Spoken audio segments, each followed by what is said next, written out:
universities that have an outsized impact on U.S. foreign policy. These are universities that house foreign policy scholars currently, and they're producing the easy for me to say, foreign policy scholars of tomorrow. And so places, again, like Carnegie Mellon, Harvard, MIT, and Georgetown. Where's the money coming from? You guessed it.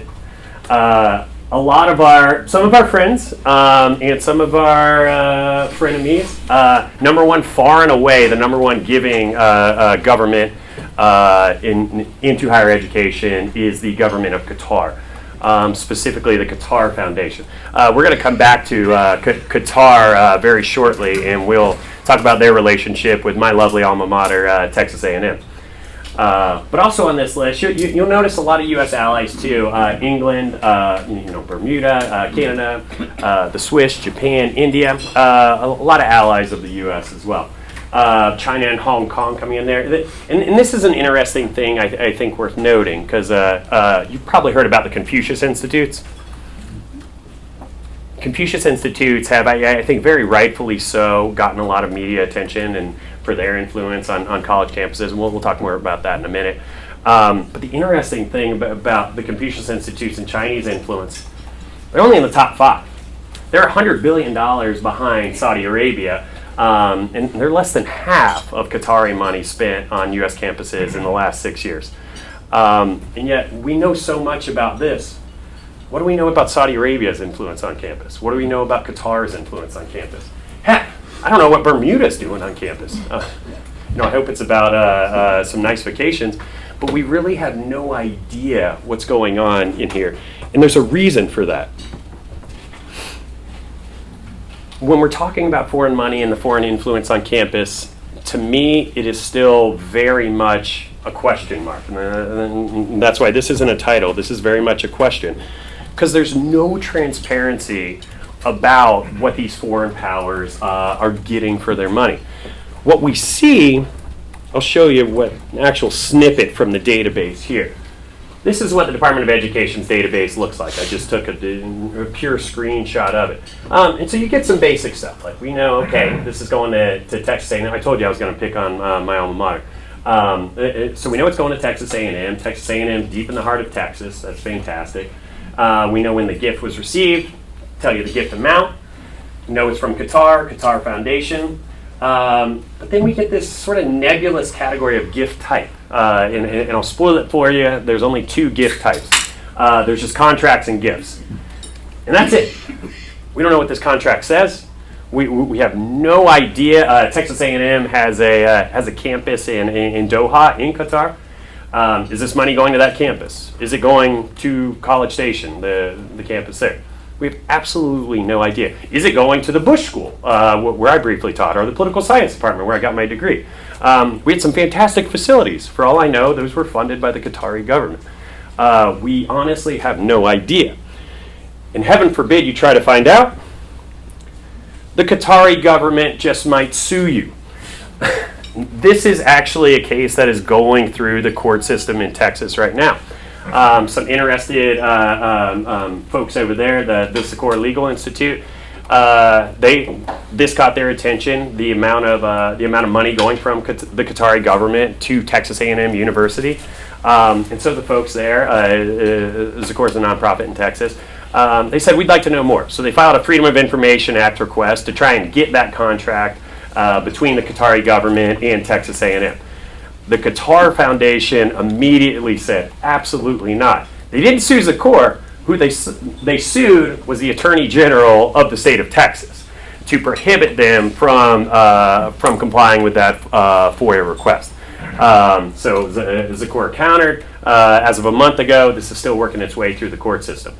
It's a very important case, actually, and the reason I bring it up is if this case goes through and ultimately Zakor wins and we're able to actually see these contracts, this sets a very important precedent for other universities, for all those other universities, the Carnegie Mellons, the Harvards, the MIT, because right now they're not required to disclose these contracts. But if this case goes through and it sets a precedent for universities having to reveal the contracts that they have with foreign funders, it provides an important level of transparency that we haven't had before.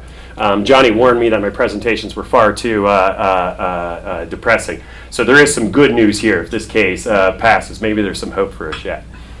But to crush your hope, let's talk about foreign funding of I'm sorry, I got ahead of myself.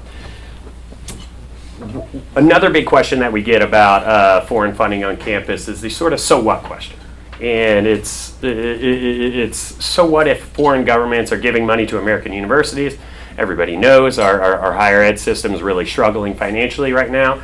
This is a nice cash infusion, $9 billion of money coming in. What could be the problem with that? At least two things that we know, despite knowing what goes on with these contracts, is that foreign governments are getting plenty of access and influence on campus through this work. In this picture here, this is of Mohammed bin Salman. You guys might have heard that name before, the Crown Prince of Saudi Arabia. When he was the newly minted Crown Prince before the murder of Jamal Khashoggi, he came to the U.S. on a sort of road show to see just about everybody. I mean, he saw The Rock, he saw Oprah, had dinner with Rupert Murdoch, saw sort of a who's who of folks here in the U.S. In addition to that, he made a tour of the universities that Saudi Arabia funds. Chief amongst them, this is a picture of him at MIT. It's another photo of him at Harvard, where he's leading a table of scholars there at Harvard. It's tweeted out from the Saudi embassy. Here in the U.S., this really didn't make news, but for foreign governments, their appearances on elite American universities, it gives them a semblance of credibility back home. And so they'll use this in many cases for propaganda in their foreign governments. And of course, we know from the Confucius Institute stories, Confucius Institute sort of rampantly were responsible for significant censorship on campus. A lot of, if anyone was critical of the Chinese government at these Confucius Institutes, a lot of that speech was tampered down. And it even extended beyond the professors in the Confucius Institutes to other parts of those universities. So it was a very systematic form of censorship and influence. And fortunately, because a lot of the good reporting by Bethany Ibrahim and other folks, a lot of Confucius Institutes are being closed and universities are severing ties with them now. But again, it begs the question, as you saw from the previous chart, China's just in the top 5. They're completely outspent by the Saudis and more so by the Qataris. And we really have no idea about how that influence is permeating on campus. Now let's talk about foreign money at think tanks. We have tracked, we are in the midst at CIP of a rather expansive project tracking foreign money at think tanks. Some of you might recall in 2014, the New York Times did sort of this expose about foreign funding of think tanks in America. I was on a panel with the author of that study, Eric Lipton, a few months back, and I said, Eric, you got to do that study again. You know, it's been 5 years. When's the next iteration coming? He was like, Ben, I'm never doing that again. You do it. And so a few months later, I was like, all right, we'll give it a go. Now, about 4 months into that project, I realized why he said he didn't want to do that again. Because it's very challenging, because think tanks are woefully not transparent, as we've discovered. But what we're going to provide you with the sort of the tip of the iceberg of that think tank funding. And what we found, what we can tell you so far is we looked at the top 50 think tanks in the U.S. According to the University of Pennsylvania, does an annual study of top think tanks in the world. We took the top 50 in the U.S. and we said, what's their foreign money profile look like? We can tell you that they've gotten at least $100 million since 2014. How's that money break out? A lot of the usual suspects you might think that are high on the foreign funding list. And the interesting thing about where the money flows here, it's not too dissimilar from academia. The money appears to be flowing to think tanks that have sort of an outsized impact on U.S. foreign policy. So your Brookings, your Carnegies, your Atlantic Councils, CSIS, CSBA, some of your larger foreign policy national defense think tanks are the ones that are, in many cases, getting the most money from foreign governments. Where's the money coming from? Again, it's a lot of folks. Some of these names might ring a bell. Norway was far and away the largest donor that we saw. UK is right behind them, then Germany, and then of course Qatar once again working with the UAE. And now you might be thinking, so what does this really matter? Why should we care about this? I think two reasons. What we found in our research is that it's actually incredibly hard to track foreign money coming to think tanks, for the simple reason that think tanks, they're not actually required to disclose their funding. What we have done so far, this stage in the process, we've been creative, we'll say. Some think tanks voluntarily disclose their funding. So we've scoured their IRS tax filings, their 990s, their annual reports. We've scoured media reports of think tank funding. And we've sort of amassed this from a variety of different sources. But they're not actually required to disclose. And so we have to dig things up like this. The Intercept had a great story about the United Arab Emirates giving the secret $20 million donation to the Middle East Institute.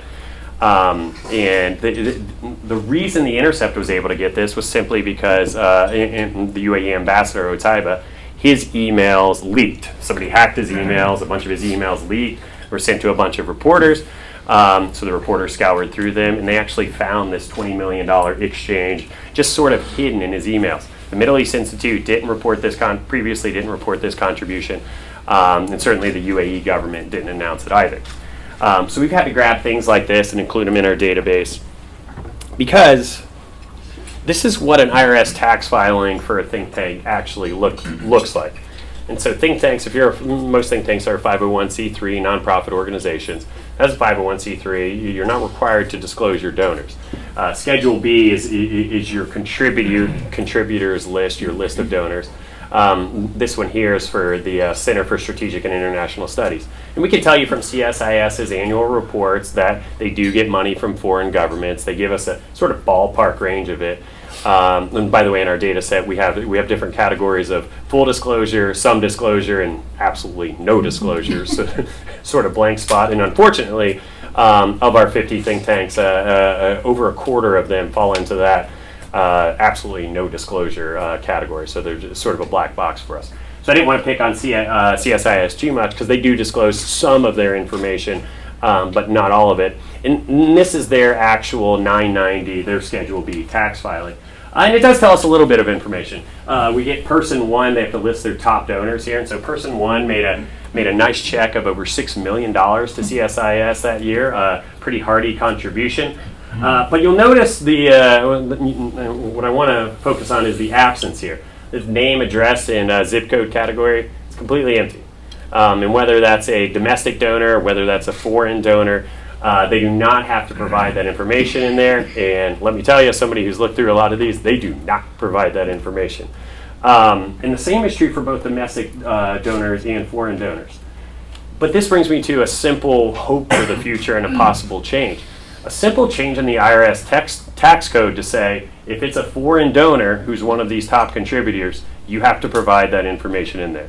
Just simply requiring these think tanks to put that in there if it's a foreign donor, I think would provide a lot of transparency, which we're really not getting right now. So call your tax man and tell him no.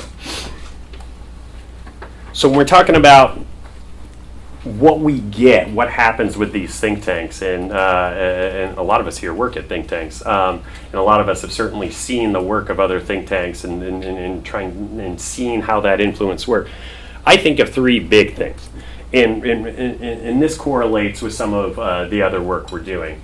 Think tanks funded by foreign governments, they work very much hand in hand with the registered foreign agents of those very same governments. We've seen this extensively with Saudi Arabia. We've seen it extensively with the United Arab Emirates.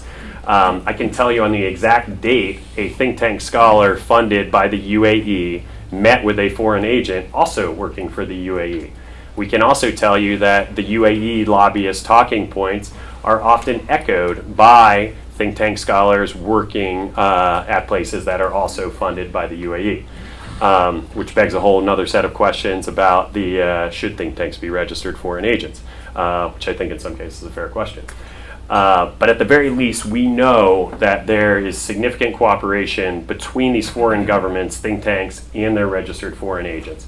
The key differential is, if you're a registered foreign agent, you have to tell people that. In your communications with folks, you have to provide what's called a conspicuous statement at the bottom that says, I'm working on behalf of the Qatari government.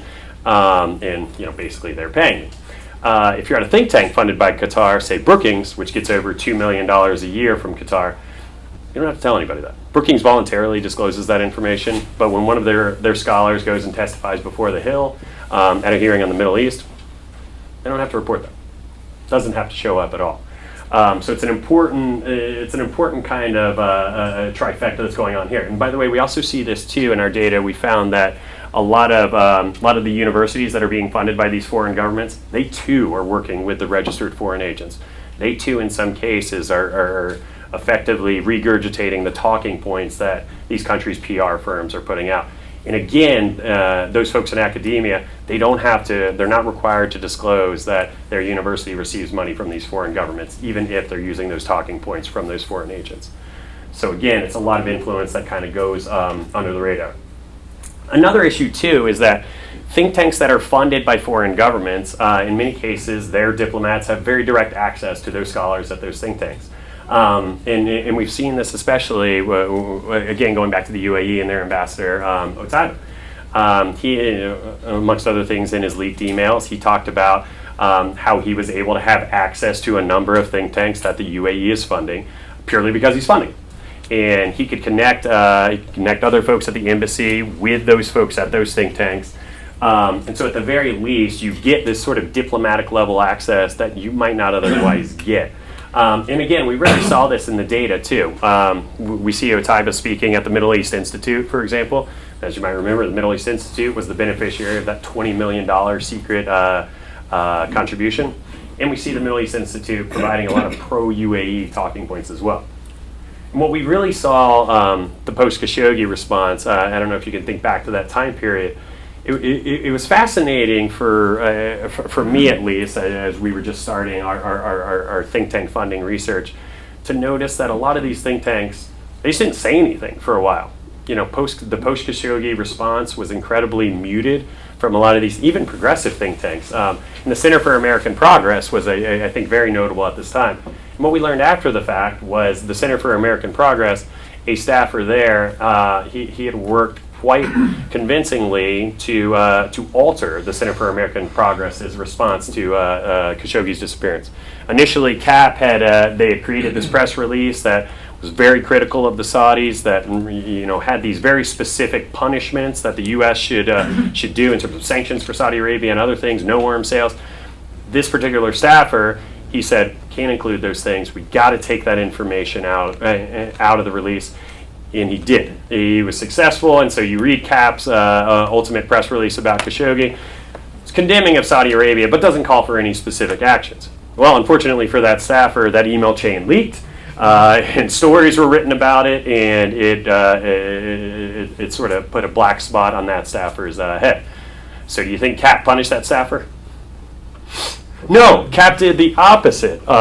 They launched an investigation of the leak, and they fired 2 staffers who they thought were responsible with the leak.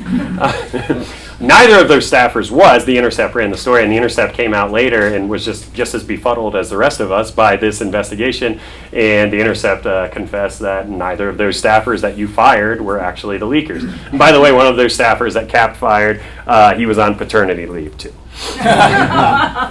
Yeah, double dip. The staffer responsible for toning that down, by the way, personal friends with the UAE ambassador, and the UAE, not surprisingly, is a significant funder of the Center for American Progress. They also help to organize think tank trips to Saudi Arabia in the UAE every year. So it was no coincidence then that this staffer was the one to stifle that response. Another important form of influence that we're getting from this think tank funding is what one of my former colleagues at the Project on Government Oversight, where I used to work, Lydia Dennett, has done some great work on this, foreign influence at the witness table. And basically what's happening is that the House actually has a provision that if you come and testify before the House at a hearing, and you have any sort of financial conflict of interest with something that might be going on at that hearing, you have to disclose it. And so for foreign governments, foreign funded think tanks, The expectation here is that, if your think tank's receiving this foreign funding, or if your specific program is receiving this foreign funding, you have to declare it. You have to disclose it to the House.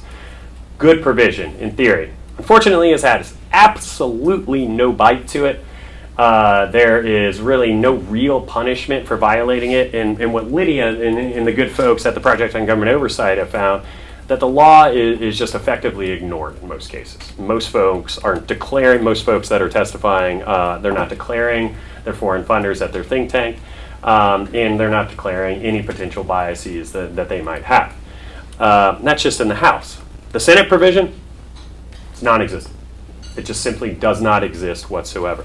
So you can testify before the Senate at a hearing on U.S. Middle East foreign policy. You can come from a think tank that is completely funded by governments in the Middle East and never have to declare that to any of the senators you are testifying before.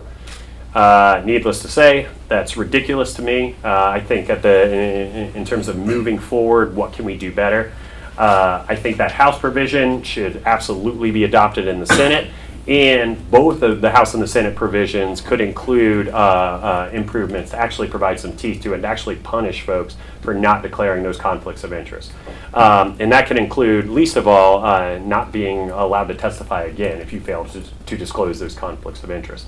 I think that's the very basics that we can do for our folks that are testifying before Congress. With that, we've dug under the bottom of the iceberg, and again, I can't emphasize enough that what we've talked about today, this is just the legal forms of foreign influence. Everything that I've mentioned today is perfectly legal under U.S. law. You can make a campaign contribution to a member of Congress on the same day you're talking to him on behalf of the Saudi royal family. If you're a think tank scholar who's completely funded by one of these foreign governments, you can testify before the Senate, not have to say a word to them about it. You work in academia, you're a chair of a program, that chair is provided by a foreign government. Don't have to reveal that contract. That can remain completely hidden and in secret. And Johnny, I think I violated the rule about leaving on a positive note. Next time. Next time. We'll come back to positive. But thank you very much. I'm happy to take Q&A too.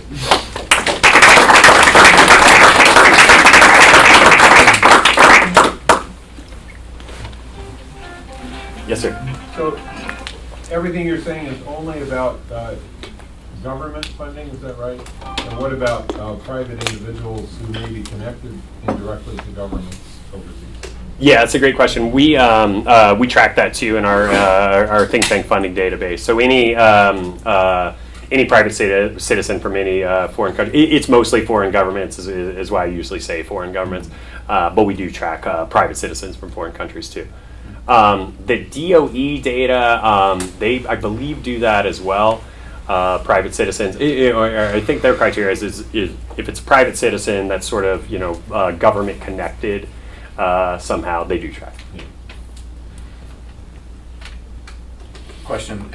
So if you were to, pass the law saying think tanks have to disclose when foreign governments donate or, put that on their 990s, do you think the problem would just shift and there would just be private, I guess, American citizens who have ties to these countries if money is funneled through? I mean, do you think that would actually fix it, or would it just adjust who's giving the money or where the money's coming from? Yeah, that's a great question. I always feel like when we're tracking foreign influence, it's like a jellyfish that I can't quite get my hands on. That always seems to slip away a little bit. I definitely think some of that would be true, but I think at the very least, it would create another hurdle that these folks would have to go over to not be transparent about their foreign funding. And I'd much rather put those hurdles up, and maybe some of them will trip on them. Others might circumvent it, but I think it's important to at least put those in place. So at least folks are, we're going to make them try to break the law at least. Okay. What do you think of the idea of having a rule where you have to have like a NASCAR type uniform? If you're a pundit on cable news, if you get a certain amount of money, you have your little logo of your flag of whatever country you represent. That'd be nice truth to I'm advertise, in. good. I'm just thinking of like the soccer matches too, where they're like fly Emirates. Like I'm just thinking of like somebody from like you know Brookings or somewhere going on TV, and it's just like fly Emirates, you know, across their tie.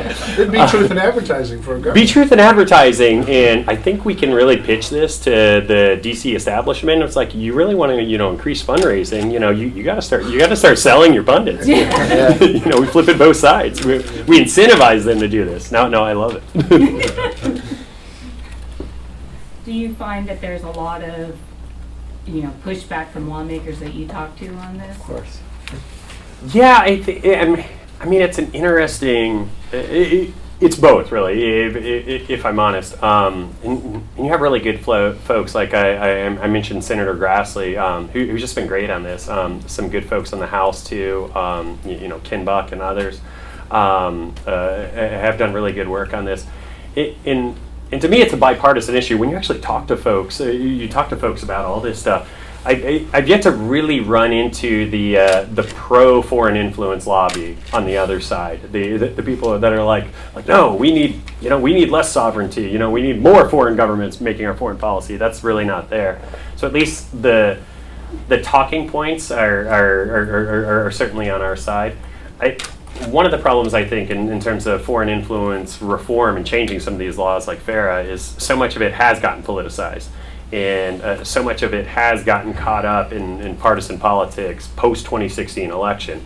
And I know I'm certainly hoping now with the Mueller report released and sort of behind us that, and this was to Senator Grassley's point too, that let's focus on the day-to-day problem of foreign influence. Foreign influence isn't just something that happens every 2 years when we have an election. It's not just when the next election gets hacked. This is happening every day. You know, think tanks that are funded by these foreign governments, they're writing op-eds that are in favor of these foreign governments. They're meeting with policymakers, talking about legislation that's important to these foreign governments. This is happening right now as I'm giving this talk. And so I'm hoping as we shift away from Mueller, or if we do shift away, I should say that's an if, that we'll focus on the very real day-to-day problem of foreign influence. I had kind of a specific, sort of in the weeds question. Have you tracked the Arabia Foundation? Yes, and no. Okay. In that they fall into my naughty list of non-disclosures. Because, anyway, I was wondering if you had any data on them, because I was on a panel with one of their folks, and she didn't mention it at all. And I knew that she was definitely getting money from the Saudi Arabian government, and I just felt weird that, so. Yeah, they're definitely, I'll call it my naughty list of non-disclosures. And so we're going through the process now. Where the think tank funding report is slotted for release next month. We're going through the process now of sending some nice emails to folks on the naughty list to encourage them to be less naughty and to disclose some of their funders. On the flip side of that, if they don't, I get to say they're ultra naughty, and I gave them the chance to be honest and disclose, and they didn't do it. But yeah, Arabia Foundation. There's plenty of other folks too around town, and I'm sure all of us could name a bunch of names of think tanks we sort of know are for, and we could probably even tell you like which foreign governments are funding them, and they just don't disclose it. And this is another problem with the law. And to Johnny's question earlier, like how do you incentivize these folks to disclose and not skirt it and go around it? And the issue for me is it's sort of a double-edged sword telling you guys about the foreign funding profiles of some of these think tanks, because the only reason I know about it is they voluntarily disclose this information. And it's sort of, on one hand, it's tough to penalize them for that disclosure. So we need we need Congress and the president to act on this to provide a baseline level of transparency. So whether you're Brookings or the Arabia Foundation or any think tank, you got to tell us who your foreign funders are. Yes, sir. Do you analyze the purpose of each foreign government's investment? Because I think every country has a different purpose, from from just wanting to contribute to giving an influence? Yeah. It's a great question. The short answer is yes. And so we try to provide folks with a kind of 10,000-foot picture of what the funding profiles look like for any given government. And that's why we're looking at the overall foreign influence project, my program, as sort of a trifecta of influence. We start at the top of the iceberg with the FARA registered firms, and then we're trying to track the education, the think tank, and we're trying to put those three together. And one of the reasons we're doing that is exactly to your point, because we're trying to get at how different countries operate differently, and they're having very different objectives. And so I believe next year we're going to focus on Japan and South Korea, for example. And they have very expansive influence operations in America, but very, very different goals than, for example, Saudi Arabia and the UAE, who we've been focused on very heavily this year. Even with Saudi Arabia and the United Arab Emirates, they have very different goals and strategies and profiles. I often refer to the Saudi lobby as kind of a blunt hammer, in that they spend a lot of money on lobbying and PR firms, and they'll go after every bill in Congress, but they really don't play the kind of soft power game at think tanks. The UAE, on the other hand, less time in Congress, and they spend a lot more money funding think tanks. Their ambassadors spends a lot more time sort of schmoozing and wooing folks here in DC, throwing lavish parties. So even in the Middle East, exactly to your point, there's very different goals and mechanisms of influence. And I have the thankless job of trying to track all of it. It's not me. Yes, sir. How does the U.S. practice in this regard compare with the countries that you've been studying? U.S. influence. Contributions to think tanks or universities abroad? Yeah, that's a great question, and that's a question that I'm going to pose to funders for next year. But no, it's a great question, and it is an extension as we're sort of going through this data. We're seeing a significant amount of U.S. government contributions going to a lot of these same think tanks we're looking at. Particularly Department of Defense funding going to a lot of your major foreign policy think tanks, the CSISs, the CSBAs. We're already seeing significant contributions from DoD to them. And so one of the projects that a colleague of mine, Bill Hartung, and I are considering doing is taking a look at that, the U.S. government funding profile and how that affects their foreign policy views and what we think are very the militarized foreign policy views of a lot of those think tanks that get that U.S. government funding. Would you be looking at U.S. contributions abroad as well? Yeah, I'd love to. I don't know how available that data is, unfortunately. And it's a similar case with the U.S. And so a lot of these foreign governments that are making these contributions, they don't report these contributions anywhere, even though this is money coming directly from foreign governments coming out of their treasuries. They don't report this information anywhere. We've tried going that route too, but there's complete lack of transparency there as well. Yes, sir.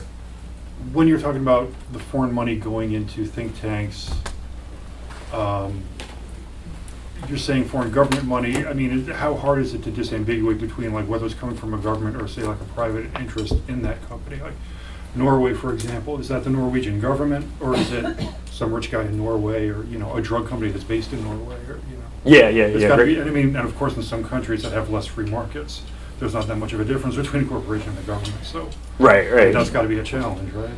Yeah, it is. In most of the cases, with Norway especially, almost all of that money from Norway is coming from the Norwegian government. And I can speak to Norway because it was number one on our list, obviously. But a lot of that money is coming directly from the Norwegian government. And I'll confess, this is good. I'll start the transparency. I'm Ben Freeman, and I work at a think tank that takes money from the Norwegian government. If we could all just go around town and everybody do this, we make it like a think tank AA meeting. But yeah, the Center for International Policy, we have a program. It's called Mighty Earth. It's an environmental program. They do deforestation work in Brazil and the rainforest and other places. And they get some of their funding from the Norwegian government. And the Norwegian government funds a lot of similar, deforestation work all around town. And a lot of it, almost all of that money, if I'm not mistaken, is directly from the government of Norway. Yes, sir. I just wanted to ask, why do you think there's so much media and DC groupthink about Russia being the villain of all, foreign donations, when I don't see them on the list there really high up at all? So where do you think that came from? Is there another foreign power that wants to, sow division between America and Russia? Yeah, that's a great question. I think from Russia's point of view, so what Russia did was illegal, and I think that number one is a factor, that what they did was illegal. Now this is just good business, and so the reason you don't hear about a lot of this is because a lot of it's funding the elite think tanks that we have here, so they're not going to talk about it. It's funding the elite universities that we have here, so they don't want to talk about it. It's $9 billion in funding to higher ed. And if you're talking about this top of the spear, these are the lobbying and public relations firms. Ferris spending is almost $500 million every year. They don't want to talk about that. It's big industry. The Russians, their problem is they didn't employ anybody in D.C. This was an outside operation. They didn't buy anybody off. So we want to talk about that. And it was at least in my opinion, it was the politicization of it, the partisanship of it, and so Democrats could use it as a point to hit Republicans on, and so I think that permeates it more. But really, to me, the issue with this, the reason we don't talk about this is too many people are in on it. Too many people are just frankly they're on the take one way or another. So there's a very big incentive to not talk about this stuff. And it's funny because I even see it, in a lot of our work, we're trying to, if we're trying to get, our work published, it can be tough to get that work published in outlets that are, connected with some of these folks. So is the reason why Russia is so scapegoated in the media is because they have the least amount of friends in DC Oh, yeah. compared to the other countries? Yeah, the Russia, it would be terrifying challenge to be a Russia lobbyist if you come in and you're like, Putin's misunderstood, guys. Here's our one pager, on why Russia's great again. Except for in the 70s when the New York Times was writing glowing reviews of their communism. That was when they were loved. So. Yeah, it could come around. But yeah, Russia, and this is to the previous question about, different countries' forms of influence. You want to talk about a blunt instrument, like, the ability of the Russians to, like, soft power influence in the U.S. right now is just at an abysmal low. And so, they have to go to illegal, ways, the bots, misinformation and all that, the election hacking, all that sort of stuff. It's a great question. Yes, sir. The missing word so far, of course, has been Israel, and understandably, because the situation is rather different, clearly in the way money that reflects Israeli interests gets into the political system. But I wanted to follow up on a question earlier about individuals who have ties with foreign governments as an issue that could be tracked, and I wanted to make sure I understood what role that played in your study, and could that be the entree into dealing with the problem of Israeli influence on American political life? Yeah, it's a great question, and I can talk specifically about sort of how we looked at it from a think tank funding perspective. If I'm completely candid, it's hard. It's hard to figure out when we see an individual donor, an individual large donor. It's hard to figure out, is that person politically connected with the foreign government? And frankly, we've got to rely on a lot of exclusively on open source information to figure out that specific person's affiliation. But in a lot of cases, we can. If you're sort of wealthy enough to give a $500,000 contribution to one of these think tanks, chances are you have a public persona enough to where we can figure out your country of origin. And we could include that in our think tank funding database, and we could ascribe that to a specific country. I'm not as familiar with the way the Department of Education does it, but as I understand it, they do track any person who is connected to a foreign government who makes a contribution to one of these universities. And again, that's a similar metric, and so that's their threshold is over $250,000. So a foreign actor is making that kind of contribution, chances are they have a public profile. So I assume DOE is able to ascribe correctly the country of origin for that. But it gets very interesting too, even with FARA, the above the iceberg portion of this. And into a previous question about the private industry is in Russia and China, for example. We have a lot of wealthy individuals in China who would hire lobbying firms to work on their behalf. Is that person affiliated with the government? Even some of their large corporations, some of their big telecom companies would love to try to tell us that no, we're a private corporation, and therefore, and the reason they want to tell you that is because if you're a private corporation, you don't have to register under FARA. If you're doing commercial activities, you can register under the Lobbying Disclosure Act. If anybody's ever heard me talk about the Lobbying Disclosure Act, I tell folks it's a complete misnomer because it doesn't actually disclose any lobbying. It'll just tell you, hey, I'm doing some lobbying work. It doesn't tell anybody actually what you're up to. Whereas FARA, you can have a pesky guy like me who'll come in and say, if you're registered under FARA, I can tell people exactly which congressional offices you're contacting, who you're giving money to, and we can really follow the money there. And so in a lot of cases with foreign governments and wealthy individuals there, they would love to try and convince us they're not connected with the government even when they are. Well, just to follow up on that, perhaps the clearest cut case would be someone who has actually funded candidates in a foreign government election for president, for example. In other words, Sheldon Adelson. And there are others of his ilk who who played similar roles, who are clearly extremely important in funding Israeli interests in American politics, sort of openly committed to Israeli interests. Is there a way to have a disciplined, systematic study and documentation of that phenomenon at this point, as you see it? There's been a lot of investigative journalism. Eli Clifton writes about it a lot. Yeah, Eli's great. But I'm just wondering if there's a way for what you do to cover that sort of problem, as you see. I'm honestly not sure. I don't know how I would. I'm very familiar with Eli's work, which is great work. But for me, as kind of a numbers nerd, I couldn't. At least in my head, I can't figure it out the proper methodology to do that right. I'll think about that though. The question that I also say, with the Israelis, a lot of them are dual citizens, and they have citizenship here. So that in and of itself kind of takes them out of the foreign policy aspect of it, because they're actually Americans and Israelis.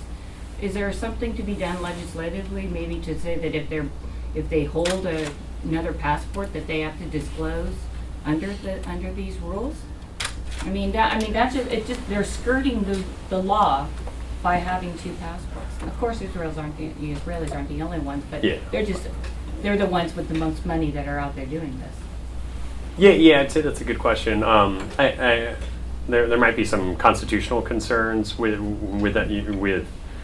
the sort of barring them from hiring a law firm or making campaign contributions if they are in fact a U.S. citizen, because this is what the FARA registered agents do, and that's why folks always one of the ideas is to block FARA agents from making campaign contributions. And of course, the courts would come back and just say, hey, it's our constitutional right. Money is speech. I have to be able to make those campaign contributions. How else would I bribe members of Congress? I'm sorry, I didn't mean to say bribe. How else would I influence members of Congress? So there might be some constitutional considerations there.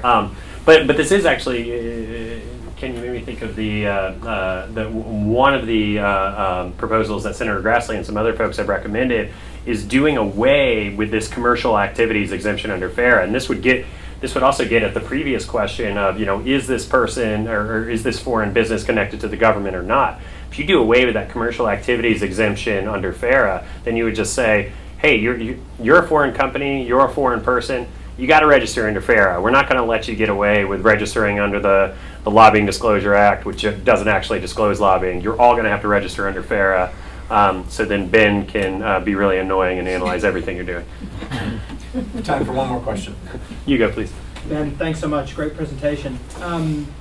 I want to ask about sort of the more coercive side of things, a la what the Confucius Institutes have been doing with regard to censorship. Coming from Australia, it's a huge problem there in the same way. Much smaller country, much more dependent on foreign funding in the university sector. But regardless, is it just Confucius Institutes that you're seeing this? Are some of these other big spenders in the academy also engaging in those practices? And what's the kind of scale of the problem as you see it? Yeah, it's huge. It goes well beyond Confucius Institutes. And this is our education funding project is much further down the line than some of these other projects I mentioned. But with the Confucius Institutes, I really think, and God, I hate to keep going back to the iceberg analogy, but they're just the tip of the iceberg, I think, in terms of foreign influence. We're seeing plenty of stories about Saudi influence on campus. Saudis, in some cases, I mentioned the overlap between this education funding and FARA funding and think tank funding. Saudi foreign agents are actually on campus.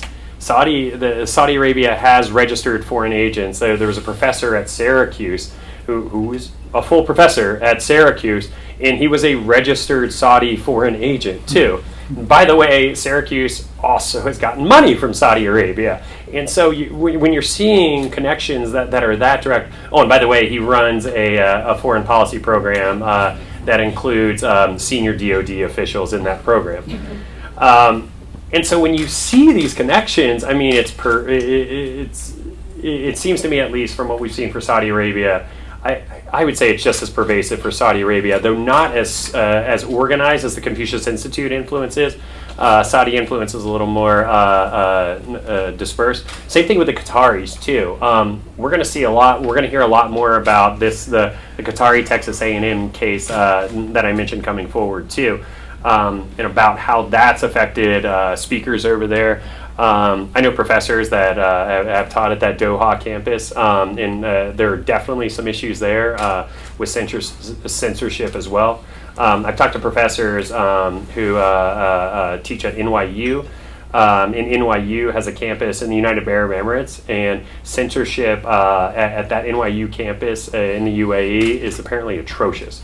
They screen professor syllabus before the semester starts. They even, with textbooks that they're using for class, before they'll allow them to get the textbooks, they will redact portions of those textbooks even.